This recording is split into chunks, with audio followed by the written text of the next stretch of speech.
अस्सलाम वालेकुम नाज़रीन, प्रोग्राम दिस साइड में खुशामदीद और मैं हूँ आपका मेज़बान नजम अली खान। नाज़रीन, अगर हम पाकिस्तान की बात करें तो पाकिस्तान में बहुत सारे मसाइल हैं। हम टेररिज्म की बात करते हैं, ह्यूमन राइट्स की बात करते हैं, रूल ऑफ लॉ की बात करते हैं, डेमोक्रेसी के मसाइल हैं, एजुकेशन के मसाइल हैं, करप्शन बहुत ज़्यादा है।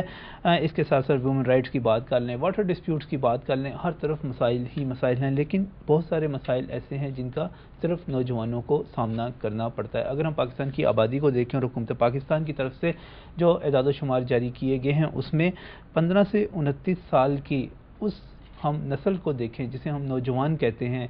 पाकिस्तान में नौजवान जो हैं इसके मुताबिक 66% है, हमारे पास जो एदाद शुमार मौजूद हैं इसके, और इसी के मुताबिक अगर हम इनको गिनें तो ये 11 करोड़ 11.5 करोड़ से भी ज़्यादा यूथ बनती है। इन नौजवानों को अपने मुस्तकबिल के हवाले से क्या तहफ़्फ़ुज़ात हैं, इनको किस तरह मीट किया जा रहा है, इन तहफ़्फ़ुज़ात को कैसे दूर किया जा रहा है, इस पर बात करेंगे आज के प्रोग्राम में। मैं शुक्रगुज़ार हूँ जी, NGO है बरगद, वो एक हर साल ही इस तरह की एक कौमी कॉन्फ्रेंस करती है। तमाम पूरे पाकिस्तान से लोगों को, नौजवानों को बुलाया जाता है, उनके सामने इश्यूज़ को रखा जाता है, मसाइल को रखा जाता है और उनके हल के लिए बात की जाती है।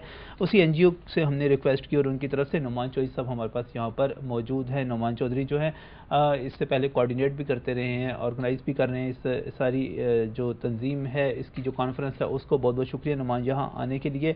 यहीं पर मेरे साथ मौजूद हैं अफ़ीफ़ा शमीम। अफ़ीफ़ा शमीम अगरचा छोटी सी बच्ची हैं लेकिन इन्होंने एक पेपर लिखा है जी, और बरगद ने जो इस पर कंपटीशन करवाया था उसमें सबसे बेहतर पेपर इनका सामने आया कि नौजवानों के मसाइल हल किस तरह हो सकते हैं। इसके जो इन्होंने सवाल उठाए, जो जवाब दिए, सबसे बेहतर इन्होंने ही बात की थी। यहीं पर मौजूद हैं हुस्न आरा मक्सी साहिबा। हुस्न आरा मक्सी का ताल्लुक जो है बलूचिस्तान से है, बलूचिस्तान यूनिवर्सिटी में असिस्टेंट प्रोफेसर हैं। इनसे भी बात करेंगे नौजवानों के मसाइल के हवाले से। और सबसे बढ़कर हमें यहाँ पर ज्वाइन किया है एहसन गौरी साहब ने। एहसन गौरी जो हैं वो, उनका ताल्लुक सिंध से है और हमारे दोस्त, हमारे भाई आल पाकिस्तान मुहाजिर स्टूडेंट ऑर्गेनाइजेशन से भी इनका ताल्लुक है। बहुत बहुत शुक्रिया जी तमाम मेहमानों का यहाँ आने के लिए। एहसन गौरी से भी बात करेंगे लेकिन सबसे पहले बात करते हैं नोमान से। नोमान, नौजवान और उनके मसाइल हल हो रहे हैं पाकिस्तान में? नजम, इसको हम अगर मुख्तलिफ पहलू इसके देखें तो अब 2008 में जब पाकिस्तान ने, गवर्नमेंट ऑफ पाकिस्तान ने यूथ पॉलिसी तरतीब दी है नौजवानों के लिए, उसके बाद एक राह तो नज़र आई है कि कम अज़ कम पॉलिसी लेवल पे या सरकारी सतह पे नौजवानों के मसाइल को एक तो तस्लीम किया गया है और उनके हल की तरफ कोई ना कोई मूव जो है वो शुरू हुई है। अगर हम यूथ को कैटेगराइज़ करें, एजुकेशनल इंस्टीट्यूशन में जो यूथ है, लिटरेट यूथ है, जो स्किल्ड यूथ है, जो अनस्किल्ड यूथ है, तो हर एक के अपने मसाइल हैं।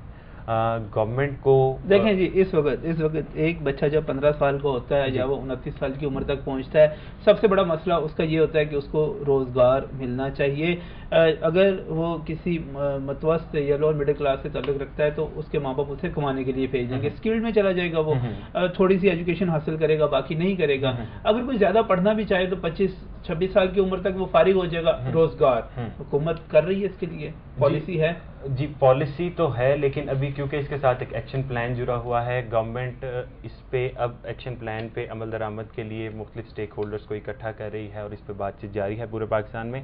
लेकिन नजम, क्योंकि हम बरगद ऑर्गेनाइजेशन नौजवानों के मसाइल के लिए नौजवानों से ही पूछते हैं और हमारा जो तरीक़ाकार है वो रिसर्च का है और हमारी कोशिश ये होती है कि नौजवान अपने मसाइल को बताएं।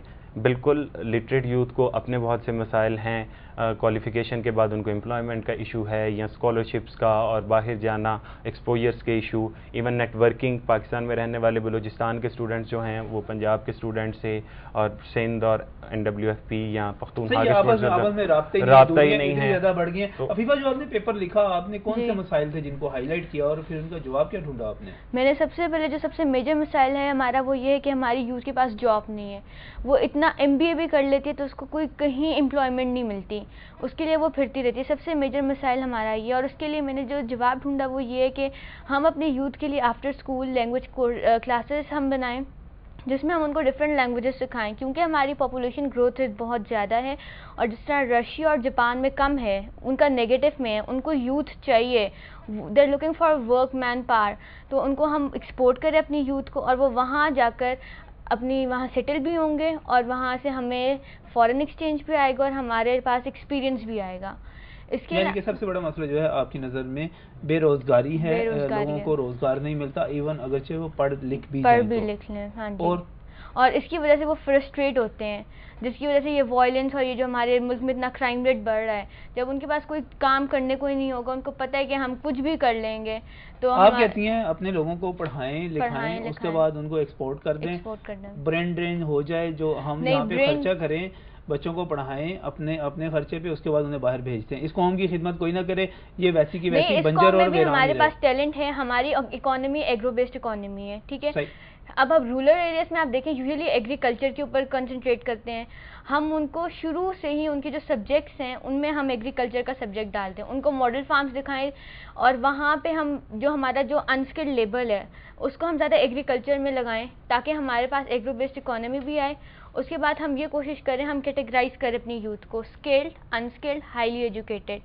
जो स्किल्ड है हम उसको सर्विसेज में डालें, ठीक है, ताकि हमारे पास इंडस्ट्रीज खुलें, फैक्ट्रीज खुलें और हमारी इंपोर्ट जो है ना वो थोड़ी कम हो और हम वैल्यू एडेड गुड्स ये आपने थोड़ा सा हल पेश किया, लेकिन हमारे जो बलूचिस्तान के नौजवान हैं वो क्या सोचते हैं, उनमें गुस्सा भी भरा हुआ है, सारा कुछ है, वहाँ पे डेवलपमेंट का क्या हाल है। मैं हुस्न मक्सी आपसे भी बात करूँगा, एहसन गौरी से भी बात करूँगा, लेकिन मुझे कहा जा रहा है यहाँ एक ब्रेक लेने के लिए।